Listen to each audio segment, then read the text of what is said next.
काय वाटते नागेश चौगुलेंची पत्नी तुमच्या सोबत आहे. होय नागेश चौगुलेंचं एवढं मोठं काम आहे, जिल्ह्यात तालुक्यात नाव आहे.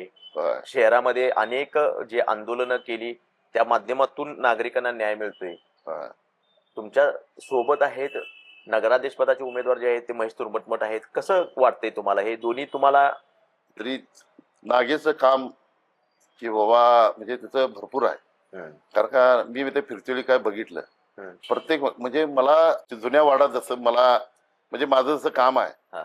म्हणजे बायका सगळ्या ओळखतात किंवा किंवा कुठलाही माणूस न ओळखता म्हणजे असं नाही.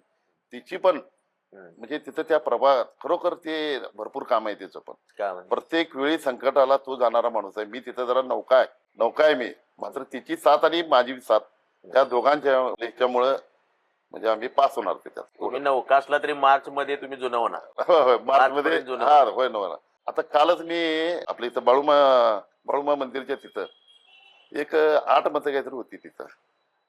तरी मग तिथनं आम्ही प्रचार करत चाललेलो, पण मला माहिती नाही की ते मतदान तिथं आहे म्हणून.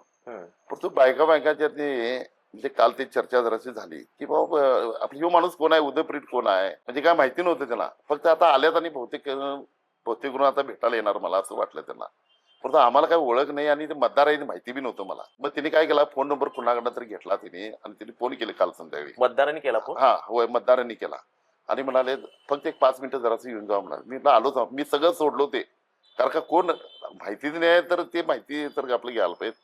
मग त्यांना मग म्हणाले असं असं आहे आणि म्हणाले तुम्ही जरी नाही भेटला असता तरी आपल्याला नागेशला आणि मला हे मतदान हे करणारच म्हणून सांगितलं तिने मला आम्हाला. हा एवढं म्हणजे मला बी वाटलं म्हणजे मी बाबा आमचे पोचलोय किती हे मला आता आपले जाणवले मला. दादा अनेक कामं तुमच्या हातून झालेली आहेत, घडलेली आहेत, तुम्ही इथून पुढे करत राहाल. आणखी एक वेगळे पण म्हणजे तुमचं व्यसनमुक्तीवर काम करताय तुम्ही. दुसरी गोष्ट कोरोनामध्ये स्वतःचा जीव धोक्यात घालून तुम्ही काम केलाय, खूप चांगलं लोकांना मदत केलाय. काय वाटतंय त्या ज्या गोष्टी करताय किंवा व्यसनमुक्तीसारखं मोठं काम तुम्ही हातात घेतलाय? माझ्या प्रभागात म्हणजे आपल्या इथं 7 मध्ये की तेलवेकर मावशी म्हणून आहे. ते आता नाव घेणं चुकीचं आहे, परंतु ते म्हणजे ती बाई आली तिची आणि माझी काय ओळख नव्हती त्यात, म्हणजे होती प्रभागात पण काय नमस्कार. परंतु तिला ज्यावेळी कळालं माझं काय काम आहे ते, मग ती आली आणि दादा म्हणाले असं असं व्यसनमुक्तीकडं मला असं पाठवायचं म्हणाले मुलग्याला. जवळजवळ 15,000 रुपये त्यांना आपलं सांगितलेले. म्हणजे तिथं आम्ही फोनवर हे करत होतो. नंतर त्या मॅडमला मी सांगत ते नाही मीच घालणार आहे पैसे म्हणून. शेवटी ते 8,000ला आमचं डन झालं. नंतरला त्या बाईकडे पैसे बी नव्हते. त्याच्यानंतरला मी स्वतः घातले सगळं. पुण्याला पाठवलं का? नाही पुण्याला ते कराडला पाठवलं. कराडला? कारण का पुण्यावाल्यांचं दर बीर जरा जास्त होता त्याच्यामुळे नको म्हटलं मावशी इथं 8 मध्ये कराडमध्ये पाठवूया म्हटलं आणि 8,000ला ते डन केलं आम्ही.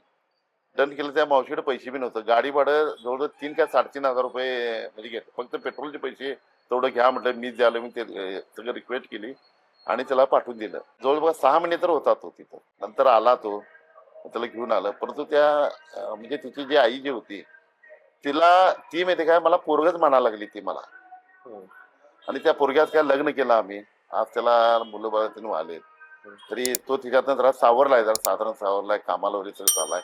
ते सगळं बैठलं. त्या म्हातारीचा आनंद एवढा आहे की नाही, तिच्या चेहऱ्यावर हाच आहे की नाही फार मोठा आहे आणि ते बघून मला समाधान वाटते. कोरोना काळातलं काय म्हणताय? कोरोनाच्या काळात तर काय ज्यावेळी कोरोना म्हणजे चालू झाला त्यावेळी कोरोना म्हणजे काय माहिती नव्हतं. फक्त काय मास्क थोडं बांधायचं आणि संपर्कात राहायचं नाही एवढंच विषय होता. मी जवळजवळ 2 वर्ष मी ते काम केलं कोरोनाच्या काळात. सुरुवातीला काय माहिती नव्हतं, मात्र ते प्रत्येकाचा फोन यायचा मला, उद्या जरा आपलं हे तपासायचं, टेस्ट करायचं, आपलं हे करायचं. मग नंतर मग बरं म्हणायचं. मग नंतर मग आमचं मुसरी साहेबाबरोबर आम्ही असल्यामुळे काय गव्हर्नमेंट म्हणजे सरकार इकडे तिकडे आमच्या ओळखी असल्यामुळे आहे की नाही, मग आम्ही त्याचं सगळ्यांना काय घेऊन जाणार तिथं ते व्हॅक्सिन वगैरे द्यायचं. इतकं प्रचंड काम केलंय हे म्हणजे न सांगण्यासारखं आहे. कुटुंबातले व्यक्ती नसताना बॉडी कलेक्ट करायचं. हा त्याच्यानंतर काय व्हायचं की म्हणजे आता माझ्या वार्डात जवळजवळ 2 मयत झाले. 2 मयत झाल्यानंतर एक तर काय रात्री 10 वाजता मयत झालं. मयत झाल्यानंतर म्हणजे पट्टण सिटी म्हणून नाही, म्हणजे त्याला ऍडमिट करण्यापासून मी होतो. जवळजवळ 15 दिवस ऍडमिट होता. मग ते काय तू काय टिकून बरोबर मी त्या रात्रीचं 15 दिवसानंतर रात्री 10 वाजता मला फोन आला, अरे दादा असंच हे झालेलं. एवढा पाऊस होता, बेदम म्हणजे बेदम पाऊस पडायला चालू झाला त्यावेळी. जवळ 7-8 वाजल्यापासून पाऊस चालू होता. रात्री 12 वाजता आम्ही 100 क्वार्टरमधून प्रेतमध्ये हे केलं. मग प्रांताने काय सांगितलं, डायरेक्ट तुम्ही पत्री बक्षाला न्या म्हणाले किंवा ते जाळायचं म्हणाले. मी म्हटलं जाळणार का नाही म्हटलं, कारण का ते लिंगायत समाजाचं आहे म्हटलं आणि जाळणार नाही म्हटलं. आणि म्हटलं आम्ही पुरतो म्हटलं, माझी गॅरंटी जावं म्हणजे मीच काय आपली जबाबदारी घेऊन मी ते सगळं आपली केलं. मैताला आम्ही 5 जण होतो. मी एकटा, त्याचा भाऊ आणि 2 पुतणे बितणे असे होते. रात्री जवळजवळ 1 वाजल्याला फक्त त्यांच्या आईने काय सांगितले मला, उद्या फक्त माझ्या घराजवळ फक्त जाऊ दे म्हणाले प्रेत, एवढंच माझी इच्छा आहे म्हणाले. मी फक्त आरती थोडं करतो म्हणाले. त्या बाईला सांगितलं मी घेऊन येतो गोस म्हणून. मग इथं प्रांतात नेलं, डायरेक्ट तिकडे न्यायचं. ॲम्ब्युलन्सवाल्याला मी सांगितलं, ॲम्ब्युलन्सवाल्याला सांगितलं की असं असं मी सांगतो, थोडं मार्ग थोडं जरासं हे कर म्हटलं. 1 वाजलाय म्हटलं, काय भिऊ नको आणि काय झालं तर मी आहे घेऊस म्हटलं. साहेब आपला आहे पाठीत म्हटलं, फक्त घराजवळ फक्त जायचं आहे. मग तू काय नाही वय चालू होतं जवळ. मग शेवटी मग त्यानं घातला गाडी. 2 मिनिटं त्यांच्या घराजवळ दरवाजा उघडला. त्या बाईनं आरती केली, नमस्कार केली. तेवढं मला एवढं समाधान वाटलं की बाबा काय खासानं म्हटलं, माझ्यात एक चांगलं काम झालं पुण्य. म्हटलं. आणि त्या बाई पण नाही की नाही, त्याच्या पतीला काय नमस्कार केला, दुसरा नमस्कार केला ते मला केला. मी म्हटलं बाई म्हटलं हात बीत काय नको मला. मग त्या बाईच्या तोंडात आलं, असा नगरसेवक कोणी नाही म्हणाला तिथे. म्हणजे एवढा तो जिव्हाळा होता तो त्या ह्याच्यात. तिच्यानंतरला म्हणजे अनेक उदाहरण सांगतो तुम्हाला. म्हणजे मी मल्हार हॉटेलला आमची फॅमिली सगळी घेऊन मी म्हणजे आपलं ह्याला गेलतो, जेवायला गेलतो. मग जेवायला गेल्यानंतरला नंतर मग दिली ऑर्डर भेटत, जवळजवळ 27 का 28 रुपये बिल झालं आमच्या फॅमिलीचं सगळं. मग गेल्यानंतर मग पोरग्याला सांगितलं जा बिल भागवता म्हटलं, किती झाले बघ दे जा म्हटलं. मग पोरग्याला येत गेलं आमचं. गेल्यानंतर म्हणाले बिल तुमचं पेड आहे. पेड आहे म्हटल्यावर हे काय म्हटलं, मग बाबा असं पेड आहे म्हणाले. पेड आहे म्हटल्यावर मग पेड आहे म्हटल्यावर विचार म्हटलं काय झालं म्हटलं, म्हणजे कोण दिले पैसे, हे नाही तिने काय नाव सांगायचं नाही म्हणाले. मग 5-7 मिनिटं आमचं चालू होतं, नाही नाव सांगायलाच नाही म्हटलं. कोण आहे सांगायला नको म्हटलं. म्हणाले हॉटेलचे मालकच आहेत म्हणाले, मल्हार हॉटेलचे पाटील. मग तिने म्हटले उद्या अण्णांचं बिल अजिबात घ्यायचं नाही म्हणाले आणि हे करायचं. नंतर म्हटलं अण्णांनी फोन लावला. ते म्हणाले उदय तुझी मला सेवा करायला मिळाली म्हणजे अक्षरशः हात जोडून ते सांगायला लागले. अनेक उदाहरण सांगतो कोरोनाच्या काळातलंच. म्हणजे आमची फॅमिली आपलं ह्याला गेलो, केडीसी बँकेसमोर अक्का मसूर आहे की ते, तिथं आम्ही बसलेलो तिथं आपलं कोल्हापूरला. हा कोल्हापूरला गेलतो. रात्रीचं अंबाबाईचं वगैरे काय दर्शन, ज्योतिबा दर्शन आम्ही जेवायला आलो रात्री. साधारण 10 वाजलेले. म्हणजे ऑर्डर आपलं दिला आणि 1800 काय 2000 बिल झालं. आणि ते पण झालं, जेवलो आणि माझं पोरगच होतं. पोरग जाऊन बिल देते ना. दिल्यानंतरला दिलो आम्ही आणि मग तोपर्यंत तो मालक सांगितला, तो म्हणाला बिल पेड आहे म्हणाला. मग ते आणि पोरग सांगणार बाबा पैसे पेड आहेत म्हणाला. म्हटलं हे आणि काय म्हणा, कारण का ते नुकतंच झालं म्हणजे गडिंगला चाल तिथलं. म्हणजे त्याही माणसानं असं सांगितलं की नाव सांगू नका म्हणून सांगून गेलतात. आणि तो केडीज बँकेसमोर साहेबांचा काहीतरी कार्यकर्ता येतो. मग नंतर तो माणूस मी चंदगडचा होता आणि दाटे म्हणून म्हणजे तिथलं एक पेशंट आहे तिथं 100 बेडला वारलेलं. रात्रीचं किती वाजले 11:30 काहीतरी वाजलेले आणि पाऊस पण होता जरा साधारण. मग मी बरोबर आणि जरासे छत्री घेऊन फक्त मला तिथल्या यांनी काय सांगितलं ॲम्ब्युलन्सची तेवढी व्यवस्था करा. माझं काय लई मोठं काम काय नव्हतं. पण काय पाऊस चालू होता आणि मी बरोबर घालून मी लगेच गेलो तिथं. घेऊन नगरपालिकेची ॲम्ब्युलन्स घेतली. ॲम्ब्युलन्सवाल्याला सांगितलं पैसे मी देतो, त्यांच्याकडे काय मागू नको. आणि म्हटलं फक्त बॉडी थोडी जाऊन ठेव जा म्हटलं, म्हणजे नेऊन हे करा द्या म्हटलं.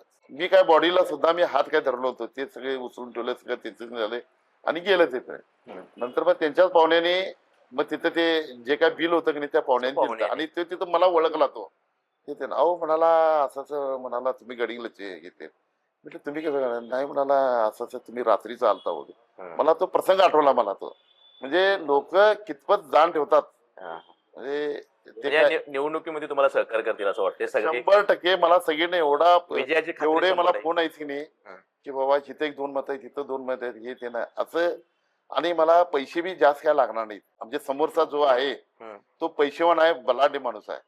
कारण का तिथं आता त्या एरियात काहीतरी मॉल बिल काहीतरी घालायचं काहीतरी चालू आहे. आमचं काय थोडं मॉल बिल घेणे, आमचं मनोज बुक स्टॉल आहे. साध्या पद्धतीने आहे, लोकांची कामं होते त्या माध्यमातून.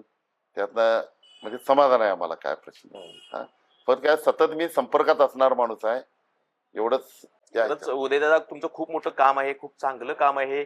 जे समाजकारण राजकारणामध्ये आहेत त्यांच्यासाठी एक तुम्ही प्रेरणास्थान आहात. असं व्यक्तिमत्व प्रभाग 11ला निवडून देण्याची संधी आली, संजय. त्या निमित्ताने काय सांगताय आमच्या लाईव्ह टुडे मराठीच्या माध्यमातून? मला प्रभाग क्रमांक 11 मधून माझी जी काय उमेदवारी आहे तिथून मला भरघोस मताने या लोकांनी मला निवडून द्यावं एवढं. आणि 5 वर्ष मी तुमच्या कामात असणार आहे. असं नाही की बा निवडून आलोय आणि गेलोय मी, असं कदापि होणार नाही. होणार नाही. एवढंच हे म्हणजे प्रभाग 7 मी वचन प्रमाणे देतो. 11. प्रभाग 7 आणि 11. नाही, प्रभाग 7 प्रमाणे. हा, प्रभाग 7 प्रमाणे 24x7. हा, 7 माझं 24 तास जो माझा फोन चालू असतोय. तर आपण पाहिलं की उदयदादा परीट समाजकार्य नसानसात भिनलेलं आहे. निवडणुका समोर आल्या म्हणून समाजकार्य करायचं हा तर त्यांचा मुळीच उद्दिष्ट नाही. नेहमी लोकसेवेत राहायचं, समाजकारण करायचं हाच त्यांचा एक अजेंडा आहे. आणि परीट घराण्याचा जो वारसा आहे, सामाजिक, विधायक, सांस्कृतिक कार्याचा जो वारसा आहे तो पुढे नेण्याच्या उद्देशाने उदयदादा परीट प्रभाग 7 मधून त्यांच्या पत्नी निवडून यायच्या. प्रभाग 7 हा 24x7 ते वेळ द्यायचे आणि आता प्रभाग 11 साठी देण्याच्या उद्देशाने 11 मधून आणि प्रभागाचा विकास करण्याच्या दृष्टिकोनातून प्रभाग 11 मधून निवडणूक लढवत आहेत. तरी मला संधी द्यावी, 7 प्रमाणे 11चा देखील कायापालट करू असे आश्वासन आज लाईव्ह टुडे मराठीच्या माध्यमातून, या पॉडकास्टच्या माध्यमातून, या एपिसोडच्या माध्यमातून केलेलं आहे. गडिंग्लज होऊन लाईव्ह टुडे मराठी नितीन मोरे.